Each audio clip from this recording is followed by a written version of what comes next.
Boa noite! Começa agora a voz dos movimentos populares, a Central do Brasil.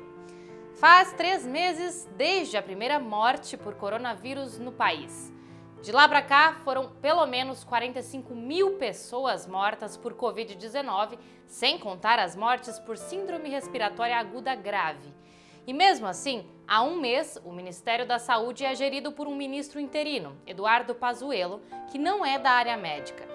Na Central do Brasil desta quarta-feira, falaremos sobre a crise generalizada do governo Bolsonaro na saúde e na educação, e também a resposta dos movimentos populares. Confira essas e outras notícias agora.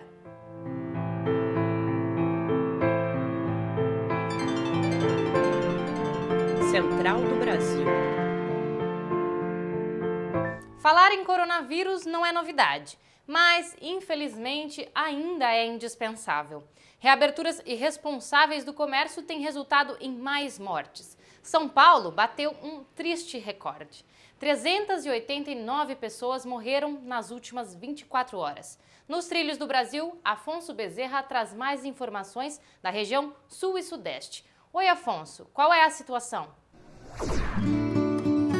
Trilhos do Brasil. Olá, Pamela. Os dados não são nada animadores ainda. De acordo com informações do boletim diário do blog Nocaute, o Brasil assumiu a liderança no número de casos de Covid-19 no mundo. Neste momento, nós somamos mais de 34 mil novos casos, um cenário que preocupa. No Sudeste, por exemplo, os números apontam para uma tendência de estabilização e os governos operam uma nova fase de flexibilização. Acontece que nas capitais do Sul, que abriram mais cedo, o número ainda é muito alto. Vamos conferir outras informações no VT. Em São Paulo, os números bateram um novo recorde após registrar uma semana de queda. A alta se deve ao retorno intenso das atividades nos últimos dias. Cenário similar em Ribeirão Preto. Após 15 dias da reabertura econômica, a cidade voltou a apresentar uma alta no número de casos. O Rio de Janeiro começou hoje o início da fase 2 da reabertura. A flexibilização autoriza o retorno de 100% da frota de ônibus e pode permitir a realização de eventos esportivos com portões fechados. O prefeito defendeu, inclusive, o retorno imediato das partidas no Maracanã. Apesar da tendência a estabilizar os números, o Rio de Janeiro está em segundo lugar na estatística nacional. Curitiba voltou a acender o alerta. 85% dos leitos do SUS estão ocupados.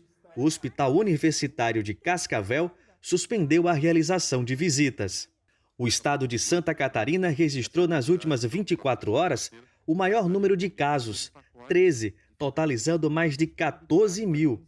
A circulação de transporte intermunicipal foi adiada para o dia 22 de junho. Já Florianópolis anunciou novas regras para o funcionamento dos ônibus. No Rio Grande do Sul, 2 cidades que haviam sido incluídas na bandeira vermelha no último final de semana foram transferidas pelo governador Eduardo Leite para o nível laranja. Ele alegou informações incompletas que fundamentaram a decisão anterior. Mas ainda assim, 3 cidades permanecem no modo vermelho. Porto Alegre voltou a registrar alto índice de ocupação de leitos de UTI. E não é só em Porto Alegre. Outras capitais brasileiras já têm mais de 80% dos leitos de UTI ocupados, como Curitiba, São Paulo, Rio de Janeiro e o DF. E será que quem já pegou Covid-19 poderia pegar novamente? Essa é a dúvida da contadora Leomar Cabral. E quem responde é o médico Otávio Dutra, na Estação Saúde. Estação Saúde. Gostaria de saber se uma pessoa que contraiu a Covid-19 ficou boa, se ela contraiu o vírus novamente, tem possibilidade dela contaminar outra pessoa? Ainda a gente não conhece sobre a resposta imunológica que o nosso corpo vai gerar. Se é uma imunidade permanente ou uma imunidade transitória. Dessa forma, é importante a gente manter, mesmo que a gente tenha sido infectado, o cuidado, todos esses cuidados relacionados à higiene das mãos, a distanciamento social, ao uso de máscaras. Até porque a gente pode carregar o vírus nas nossas roupas, nas nossas mãos, nos objetos que a gente toca e assim propagar a infecção para outras pessoas queridas, companheiras e companheiros de luta, nossos familiares, amigos. Por isso é muito importante manter todas as medidas de cuidado. E além da preocupação social, para conseguirmos passar por isso, também precisamos de autocuidado. Então, vamos para a parada cultural desta quarta-feira. Nós temos uma dica que traz o espírito da resistência na forma de poesias. E quem fala hoje é a nossa espectadora mineira, Carolina Silva. Parada cultural. Olá, meu nome é Carol, eu sou de Minas Gerais e eu sou militante do Setorial de Negritude do Subverta e a minha dica é o livro Querem Nos Calar, Poemas para Serem Lidos em Voz Alta. É uma antologia organizada pela Mel Duarte que tem diversos poemas de diversos autores e basicamente transmite a experiência de mulheres negras em diferentes vivências e sob diversas lentes. É sobre usar a palavra como uma arma, é sobre ocupar espaços e é sobre gritar toda vez que quiserem nos silenciar. Conta com um prefácio maravilhoso escrito pela Conceição Evaristo e eu espero muito que vocês gostem. E ainda falando de arte, deixamos aqui a nossa solidariedade ao cartunista Aroeira e ao jornalista Ricardo Noblat, que sofreram uma tentativa de intimidação por conta da circulação de uma charge crítica à escalada fascista do governo. Bem irônico, né? E é por essa conduta fascista e por uma péssima gestão que os movimentos populares estão pressionando pelo afastamento do presidente. Um dos últimos atentados à democracia foi a recente ameaça à Corte do Supremo. A repórter Nayata Wani conversou com militantes dos movimentos que defendem o Fora Bolsonaro. Olá, Nayá, como está essa organização? Olá, Pamela. Movimentos populares que pedem o Fora Bolsonaro crescem por todo o Brasil. São militantes que se posicionam contra o governo do atual presidente. Acompanhe mais informações sobre essa grande mobilização nacional no VT a seguir. As atuações do presidente Jair Bolsonaro têm provocado um levante de movimentos populares pedindo seu impeachment. Cláudia Regina, membro do Comitê Popular Fora Bolsonaro do Distrito Federal, expõe as condutas irresponsáveis do governo. Disseminação de fake news, calúnias, infâmias, por si só ensejariam a cassação da chapa Bolsonaro-Mourão, o que infelizmente não aconteceu. Eleito presidente, Jair Bolsonaro continuou a se comportar como se em campanha estivesse, atacando jornalistas, fazendo apologia à tortura e à ditadura, usando e abusando do poder. A militante da Frente Povo Sem Medo de Minas Gerais, Jorgetânia Ferreira, comenta sobre os crimes de Bolsonaro e a importância do impeachment para a luta das mulheres. Ele coloca em risco as instituições por ser um governo autoritário, por atentar contra o legislativo, contra o judiciário e também por tomar medidas que matam. Esse também é um governo contra as mulheres, porque todas essas medidas elas recaem ainda mais fortemente sobre nós mulheres. Então vem com a gente construir esse movimento. A pandemia da Covid-19 escancarou mais ainda a face autoritária do Bolsonaro. A militante da Frente Brasil Popular de Natal, Brisa Braque, comenta sobre a ingerência do presidente. Bolsonaro defende cada dia mais ao rompimento do pacto democrático, o desrespeito às instituições, não respeito ao STF, quem interferir na Polícia Federal. O vídeo da reunião ministerial foi a prova concreta dos inúmeros crimes de responsabilidade que o Bolsonaro tem cometido contra a sociedade brasileira e contra a democracia. A fragilização de Bolsonaro também está sendo percebida na educação. No centro do inquérito das fake news, o ministro da Educação, Abraham Weintraub, além de estar sendo investigado, poderá perder o emprego. E os efeitos da demissão serão sentidos na ala ideológica do governo, que está à frente dos atos antidemocráticos contra o Supremo. Sobre o MEC, conversamos com a deputada Margarida Salomão, ex-reitora da UFJF. Vamos acompanhar a entrevista central de hoje.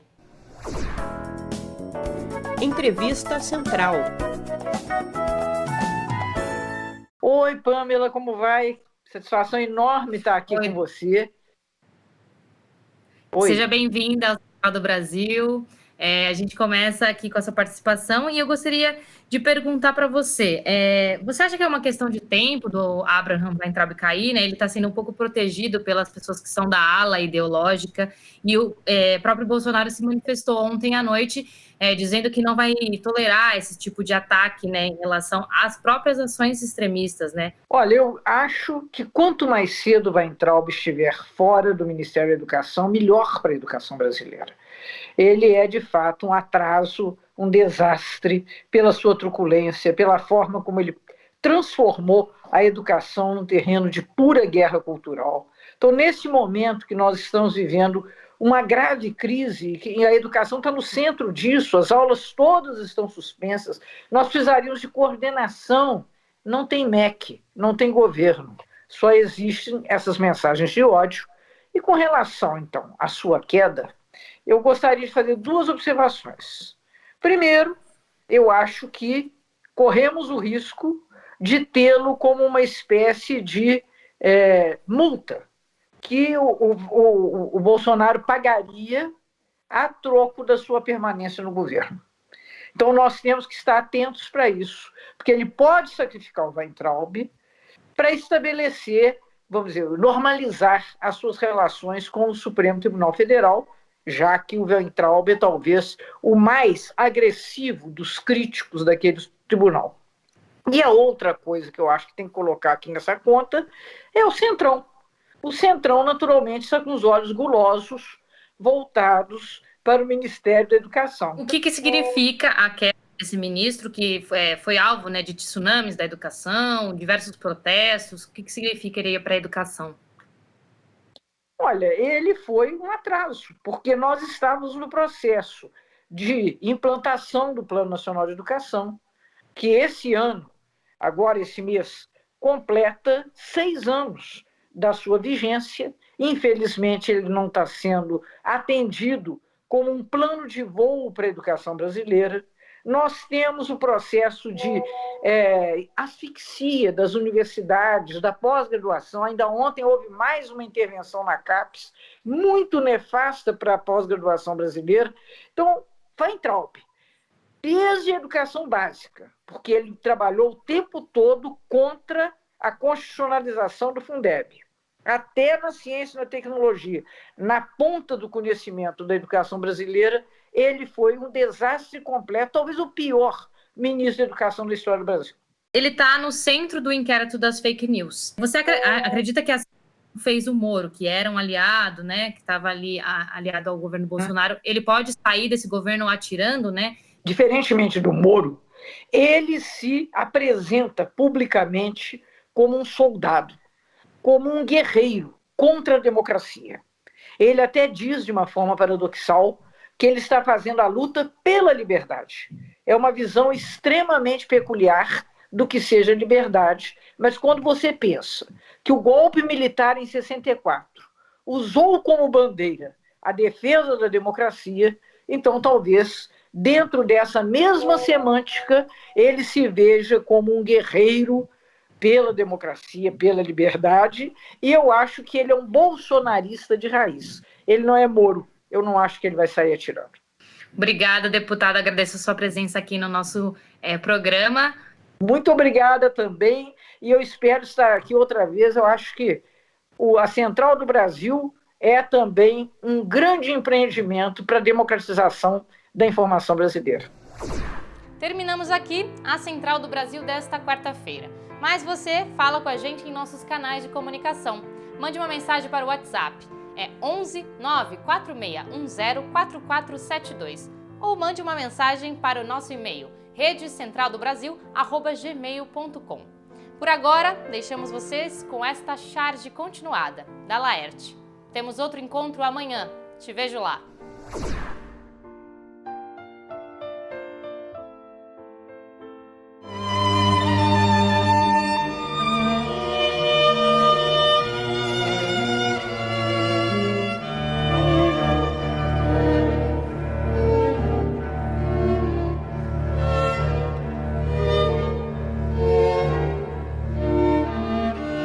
Central do Brasil, a rede de comunicação dos movimentos populares.